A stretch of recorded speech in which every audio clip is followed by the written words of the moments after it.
Welcome back to GTD. Wow, I mean, I don't even want to waste time with the intro because we have so much crap to talk about for NASCAR and even F1 this week, but mainly NASCAR because, one, we had the Atlanta race, two, in-season tournament, chaos, three, Chicago Street Wars coming up, but that's not this video, that's the next video, so you have to watch that one too. But, Micah, like I said, I don't want to waste any time. Atlanta, Chase Elliott's home race, got it done, first win in over a season, Texas last year, so it hasn't been like a full, it's been over a full season, but he didn't have a season without a win, we can say, the last two seasons. So Chase Elliott gets it done in his home race, in his home crowd. Looks like after the race, he's, back to how you saw prime Chase Elliott kind of celebrate and handle a win and handle the crowd. Like you think winning the Roval when he just stood on top of his car doing a burnout, stuff like that. So, and he drove almost like prime Chase Elliott. So what are your initial thoughts on that? Well, my initial thought is, as Keegan's camera decides to take a quick break there, my initial thoughts are that this was the version of Chase Elliott you've been asking to see all season, where he was aggressive. And watching this race from the stands, I was just at like the second kink on the front stretch. I felt like every single time the race kind of started to get in that single file, it was Chase Elliott who started the next segment of moves and really broke things up again. He knew he had a fast car. He knew this is his chance to win and win at home. And it felt all day since that first huge wreck happened, ever since it was like, okay, this kind of feels like it's destined to be Chase Elliott's race, and he capitalized on it. Absolutely made the moves that he had to. Great move on Brad into turn one on the last lap there after a huge shove from teammate Alex Bowman. Bowman being a great teammate there, but Chase Elliott was just pretty much pin perfect all night long. I can't really think of anything he did that was wrong or made a incorrect move. He was just on it at Atlanta, and I think that's the first time we've seen that from him over a full race with a car with race-winning speed in a while, and it was really nice to see. Well, I mean, you mentioned the race-winning move, but everyone's talking about that him going down and kind of Bowman giving him the push instead of taking 3 wide like the guys have done throughout the race. But no one talks about the lap before. He was in 5th with 2 to go, and just got up to 2nd and then made his way through. But I will say, you talk about the aggressiveness throughout the entirety of the race. A lot of guys are kind of, stable where they are until stage 3, and then it gets really aggressive. He wasn't, and I think the biggest kind of highlight for that is the big wreck on lap 69. He was going to be right there in that. The only reason he wasn't is because he made a move to make some passes. I don't know why my camera keeps going out. We got to figure that out. He made a move and made some passes to get lower on the track, and because he was being aggressive, everything happened above him. If he had just stayed where he was, he would have been washed up in that as well. So, I mean, that just highlights how aggressive he was from the start, which is how he used to drive and how his fans and really the sport needs him to drive. He is NASCAR's most popular driver, so it's better when he is like winning and doing well. And I think, like I said it last week, the confidence is all he needs. I feel like he had the confidence. Now he can start being aggressive, and I think we're here. You had him pick to win the in-season challenge. I did too. That's looking very good right now after the wreck. And I guess we'll just segue right into that. So Atlanta, as the racing was great, it was like a 26-car field for most of the race, maybe even less. But that's because of the wreck on lap 69. So Michael, walk us through that. Yeah, so basically I've watched a lot of replays of this since I was not able to really get a great view of it live. I could see that everyone was wrecking, but I couldn't exactly see what started it. But after going back and watching the replays, basically just everyone on the top line all checked up, and it kind of led to Denny Hamlin being spun down, then went back up, and then just literally everyone and their brother all ran into each other in the top 2 lines there.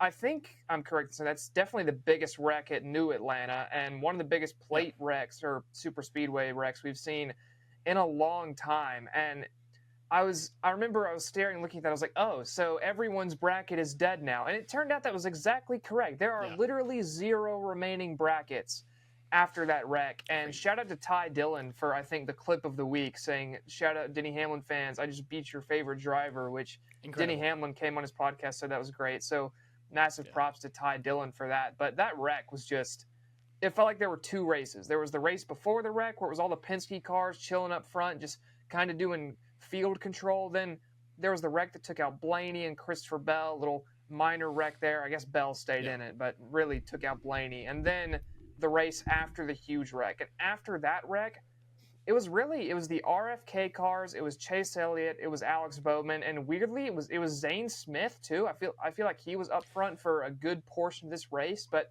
Don't forget after Tyler that big Reddick. wreck, yeah, Tyler Reddick too. How could I forget Tyler Reddick? Yeah.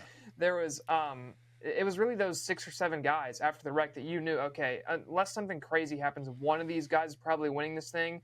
Ricky Stenhouse was also up front there for a while. I think had a really good car, had a little bit of an incident, got into the wall, fell back, made it all the way back up, sent it 3 wide for the lead late in the race, and then fell back a little bit once again. But still, great super speedway drive from him again. I remember at Pocono he said, "We're going to win this race," and I think he definitely had a chance to, but just like a lot of these other guys, like a Zane Smith, for instance, at that point in the race, just not really any help, not really any dedicated guys to go with him. And I think that was part of the problem for Brad in this race at the end, too.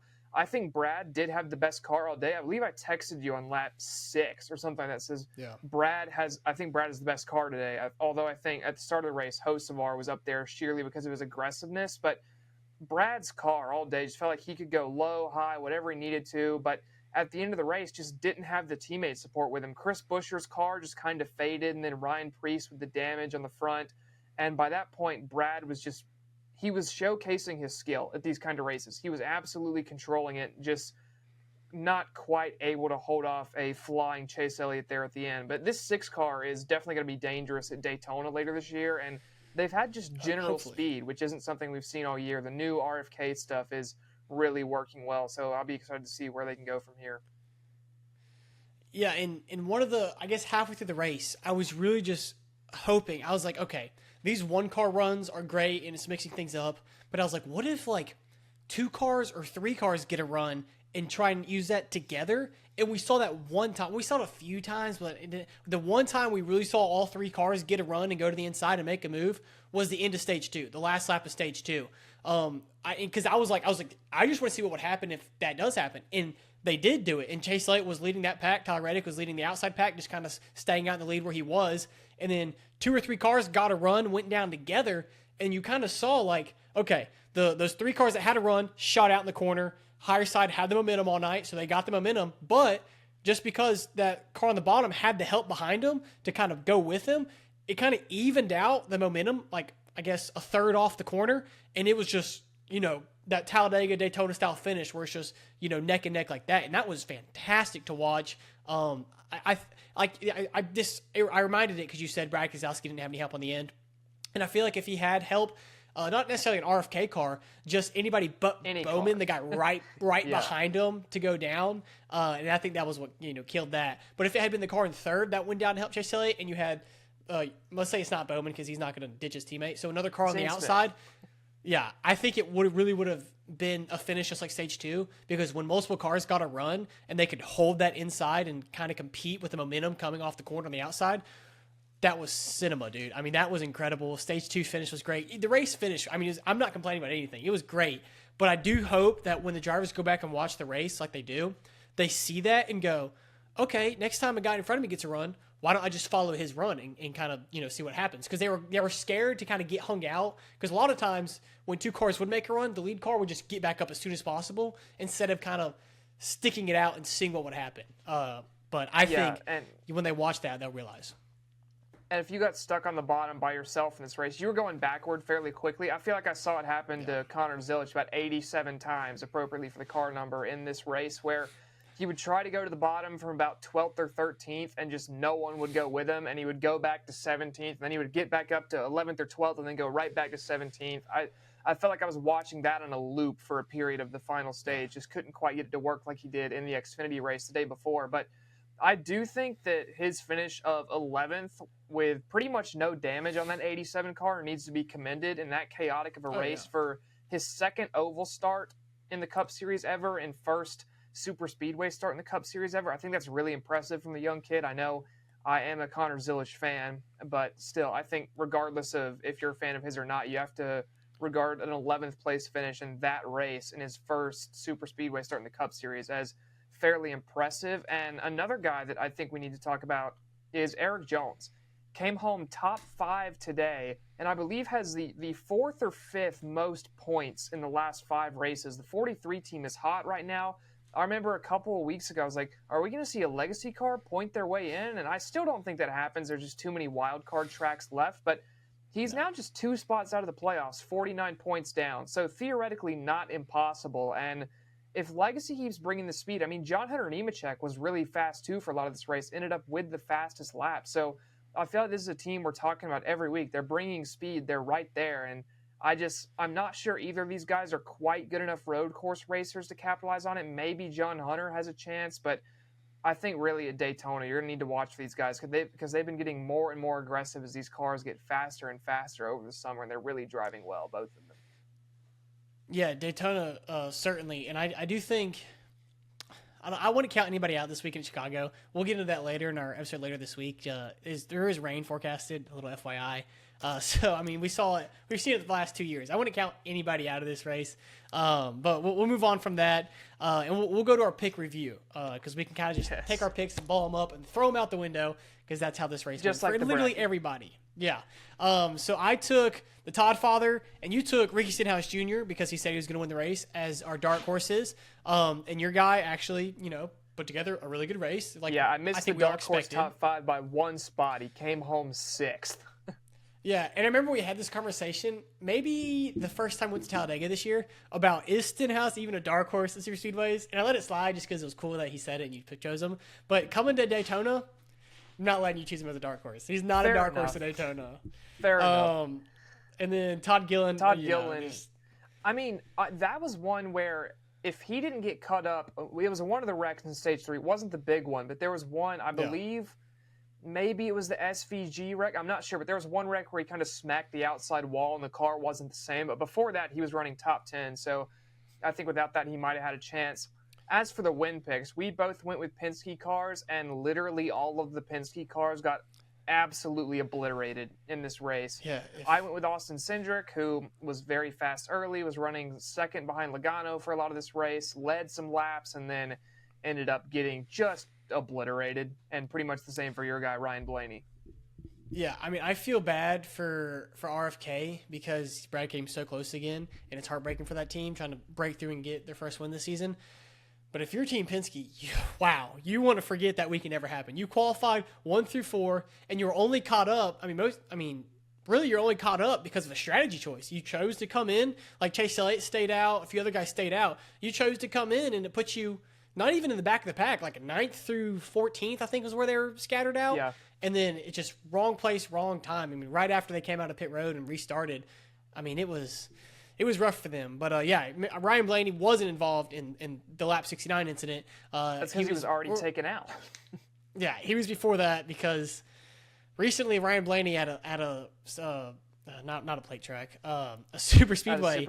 And it's not even just the super speedways. If you look at his finishes this year, a lot of them just aren't. They're not finishes. Ryan Blaney has DNF'd in a third of the points races this season. He has 6 DNFs in 18 points races, which is just ridiculous. And he's still 7th in points despite that. Well, I mean, even he's probably got. I wish he didn't have the DNFs because we'd be talking. I don't think this is a hot take. He'd be leading the regular season points right now if he hadn't. Oh, for sure. If he had just finished every race. So many of them have happened from like top 5 positions as well. Homestead, he probably had the fastest car and the motor went. Phoenix, he was 3rd or 4th and the motor went, and then the other one's just been caught up in wrecks. There's not many weeks I don't think he doesn't have the fastest car before things happen. There's a few weeks where he doesn't, but especially the ones it's like almost the one every time he's gotten taken out, you go, wow, he probably had the fastest car on the track that day. And maybe that's why his engines keep blowing and mechanical issues keep happening. They're keep pushing a little too hard. But I don't think so because I think if we're going to try something new and push a little hard, it'd be with Cindric, especially now that he's locked his way to the playoffs. You kind of do it on that, or Josh Berry, give to his car, because you can do that. But they probably don't want to give him all the information. I don't know how close Josh similar Berry that relationship shows is. up with an illegal rocket ship one week, wins by 3 laps. Penske gets him that wasn't disqualified. us, it was the Wood brothers. Yeah. Whoa, hey, we may see some crazy stuff happen in play, because if we have more than 16 winners, Cindric. Well, I don't have the playoff points up because it's different than the regular season. I think Cindric's he's pretty in the good, isn't he? Because he's won a lot of stages at the beginning of the year. If it's more than 16 winners, does it go by playoff points or does it go by who's lowest in regular season points? Because if that case, it's SVG by a mile. Personally, I want it to go by regular season, but I feel like knowing NASCAR in this playoff format, it's probably playoff because points. if it's playoff points, that means Ross Chastain would be kicked out, and he is, I believe, Chase Elliott 8th in regular season points. If you get 2 more winners than the 16, if you get 18 winners, which could happen, Chase Elliott's out of the playoffs. How does that sound? Which is so dumb. And Josh Berry and SVG are in. Oh my! I hope it's regular season points. I want to say it is, but I guess they're showing the playoff grid now based on, like, that's how it would look if you get under 16 winners, and that's why you have SVG seated above Elliott. But I would expect it's regular season points. I just don't see any other way that would make sense, personally. But speaking of the playoff grid, let's touch on that right quick. After leaving Atlanta, Chase Elliott is obviously locked in now, seeded number 11. Yep. There are only 4 guys left in on points right now, those being Tyler Reddick plus 128, Chris Buescher plus 52, Alex Bowman plus 39, and Bubba Wallace plus 23. But the 23 car is not having a good run of form right now. They're really having a couple rough weeks. Ryan Preece sits 23 down. We mentioned Eric Jones, 49 down. AJ Allmendinger, 59 down. And then Carson Hocevar, 62 down. And the thing with those 4 below the cut line there, Eric Jones, I could see winning a plate track. He's good enough to do that. AJ Allmendinger, road course easily. Carson Hocevar just has speed, flat out. Could win it any week, I think, if that team puts it all together. And then Ryan Preece showed good speed at Mexico. They have a pretty good road course package, and he's been solid this season. So I could see any of those 4 guys winning a race from below the cut line. And then obviously there's guys further down like a Michael McDowell or someone like that, a Brad Keselowski who could just win any week as well. So it's definitely still not safe for any of those 4 guys, but at least for Chase Elliott, now locked in. And I believe, that's 3 of Hendrick's 4 cars locked into the postseason now, and they become the second team to have 3 of 4 in, along with Joe Gibbs Racing, as Ty Gibbs is still down there, and then Penske, if you want to count them as a 4-car team with Josh Berry, they do have all 4 cars locked in still. So you're starting to see the big teams kind of take hold of this playoff bubble here. Yeah, and as far as, the 4 that are in right now, the best chance of one of those guys winning, not getting it on points, but winning, I think has to be the 17 and Chris Buescher right now. He's in the last 5 weeks, I think he scored the most points in the last 5 weeks of any driver. So I like we said, RFK, great at Atlanta.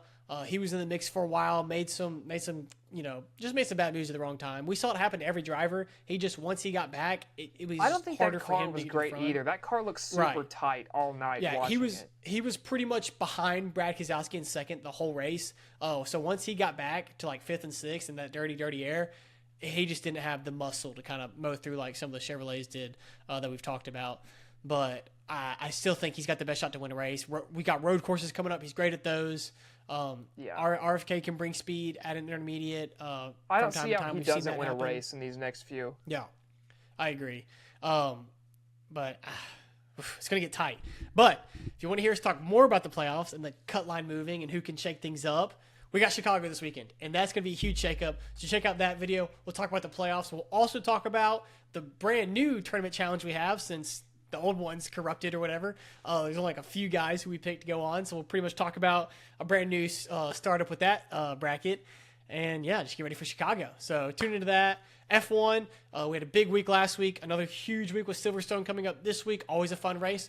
Just like Chicago, rain forecasted. So that makes things fun. That'll make our picks fun. So tune into both of those and baseball as well. And we'll see y'all in our other episodes.